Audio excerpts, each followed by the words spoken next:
pleasure of having the CS for Health, Mheshimiwa Aden Duale, the PS, the MD or the CEO for SHA, Dr. Mwangagi, the acting CEO for digitization.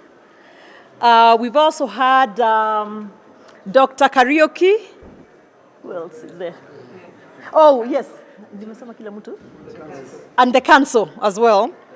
And also flanked here by members of parliament from Nakuru County and members of the Nakuru County Assembly as well. A lot of our med soups from the various hospitals or health centers across the county. We do have 219 of them.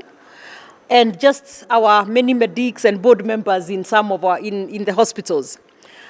Really today our focus was on SHA and registration and making sure that the people of Nakuru have registered for SHA so that when they come to seek services in our facilities, we are able to treat them and they don't have to worry about paying or about money.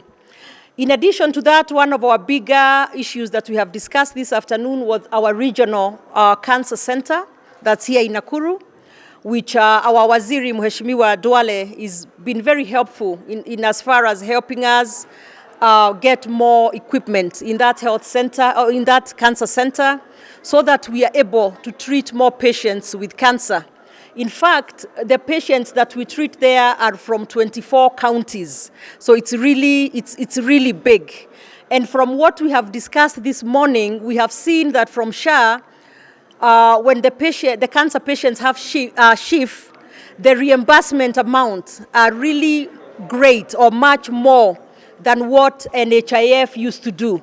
So as we stand here today as Nakuru County and leaders from national government as well as from the Ministry of Health, we are really just excited to make sure that we can onboard as many people in this county as possible, get them in SHA, so that they can get the treatment they deserve or they need with dignity, and so that also the indigents in the county too, we have discussed how as a county we shall be working together with national government to make sure that we take care of our indigents, be they our older parents who are probably not able to make those payments, be they our teenage mothers, be they our street children, just everybody and anybody who is not able to cater for these fees, then we want to be able to make sure that they are able to get into SHA.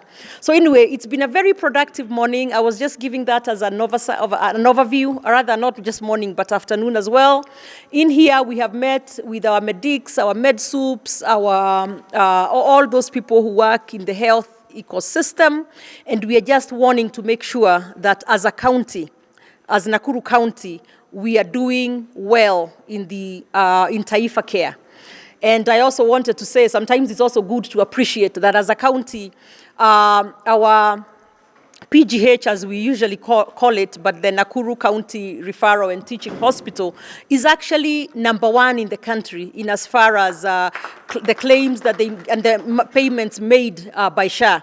In addition to that, we are making sure that we have trained all the other facilities so that they are able to register you. We have a desk as a person from Nakuru County. When you walk into any of our facilities, we have a desk that will help you register into SHA so that we can make sure that we get away from those days where we had to keep fundraising for health services. And as a county, we also, the biggest budget in our county, which is almost actually 30-something%, goes to health. And with what we are also getting from the national government, then we are able to make sure that what the President of the Republic of Kenya, His Excellency, Dr. William Ruto, promised the people of Nakuru and indeed the people of Kenya as far as health, Taifa Care, that we are able to make it a reality. So thank you very much for coming. I want to invite the CS of... Thank you for making me an oncologist today. I am not an oncologist, but I will explain to you the current benefit package that we have for cancer care. So under cancer care, Kenyans are eligible to 550,000 Kenya shillings. That's a little bit over 500,000 Kenya shillings. And this package covers for all types of cancer.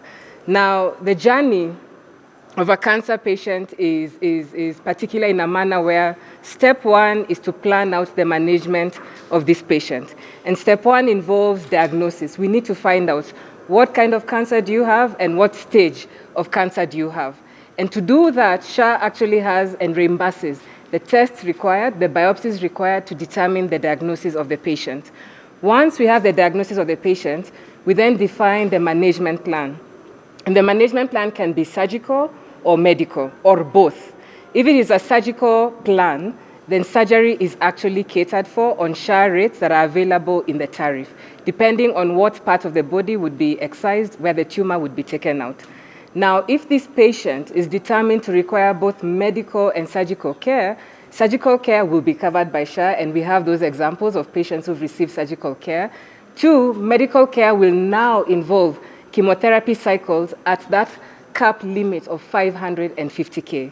And so erroneously so, the patient who came to your offices still has a balance in his cover, and he has not exhausted his cover. And we're willing to help him. He just needs to dial 147, and we'll attend to his case and educate him on the cover and the availability of his cover.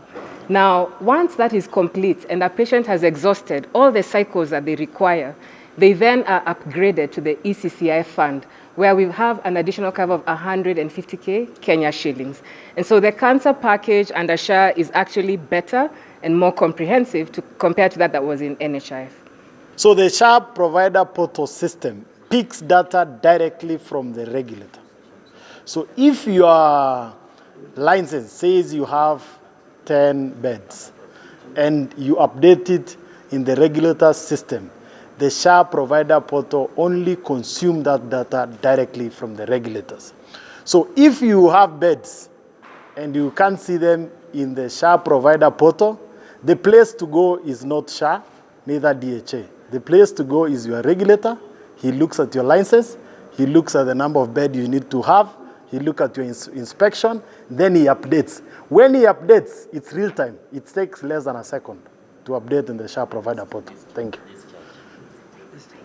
Okay, on the issues of discharge, please ensure that we want to urge all our facilities that when a patient walks in, ensure that you have admitted that patient in the system so that by the time you are discharging them, the system is able to recognize them. If you have more patients than what has been discharged in the system, then what the system does is it calculates the active patients within the ecosystem and the number of beds that you have, and then it's able to lock you out. But we urge you that anytime you have patients that need to be discharged, also ensure that you discharge them in the system. We have found facilities that have patients already who have left the hospital, but they have not discharged them in the system. That gives you a problem because then it is consuming those beds that you have been allocated. And SHA will use that data as provided for by the regulator, which can be KMPDC, it can be clinical counsel. Thank you. Okay, good people.